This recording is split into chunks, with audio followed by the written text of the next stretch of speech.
नमस्कार, प्रणाम। स्वागत करती हूँ अपने यूट्यूब चैनल दीपिका पंडित ऑफिशियल पर। आज मैं आप सभी के लिए एक कहरवा नाच गीत लेके आई हूँ। अगर अच्छा लगे तो अपना प्यार दुलार आशीर्वाद ज़रूर देना और कमेंट में बताना गाना कैसा लगा। और जो भी अभी चैनल पे नए हैं प्लीज़ जो चैनल को लाइक शेयर सब्सक्राइब ज़रूर करें और आप लोग भी लाइक ज़रूर करिएगा। सोने के कटोरिया में तेल तेल हम के करे लगाई, सोने के कटोरिया में तेल तेल हम के करे लगाई, सोने के कटोरिया में तेल तेल हम के करे लगाई। सास के लगाई कि ससुर के लगाई, सास के लगाई कि ससुर के लगाई, पियवा बसेला परदेस तेल हम के करे लगाई, पियवा बसेला परदेस तेल हम के करे लगाई। सोने के कटोरिया में तेल तेल हम के करे लगाई, सास के लगाई कि ससुर के लगाई, सास के लगाई कि ससुर के लगाई, पियवा बसेला परदेस तेल हम के करे लगाई। सोने के कटोरिया में तेल तेल हम के करे लगाई, सोने के कटोरिया में तेल तेल हम के करे लगाई, सोने के कटोरिया में तेल तेल हम के करे लगाई।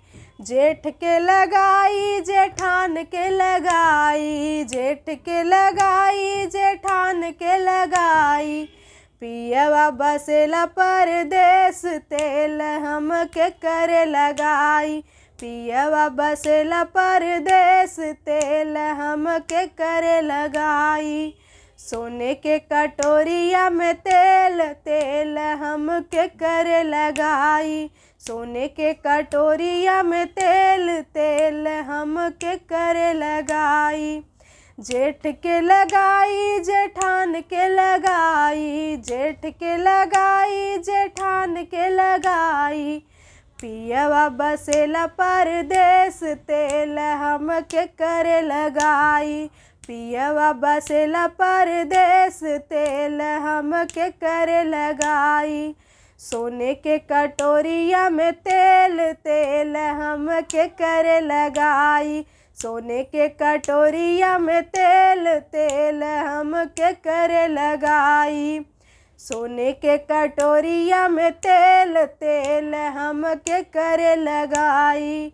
देवर के लगाई देवरान के लगाई, देवर के लगाई देवरान के लगाई, पियवा बसेला परदेस तेल हम के करे लगाई, पियवा बसेला परदेस तेल हम के करे लगाई। सोने के कटोरिया में तेल तेल हम के करे लगाई, सोने के कटोरिया में तेल तेल हम के करे लगाई, सोने के कटोरिया में तेल तेल हम के करे लगाई। देवर के लगाई देवरान के लगाई, देवर के लगाई देवरान के लगाई, पियवा बसेला परदेस तेल हम के करे लगाई, पियवा बसेला परदेस तेल हम के करे लगाई।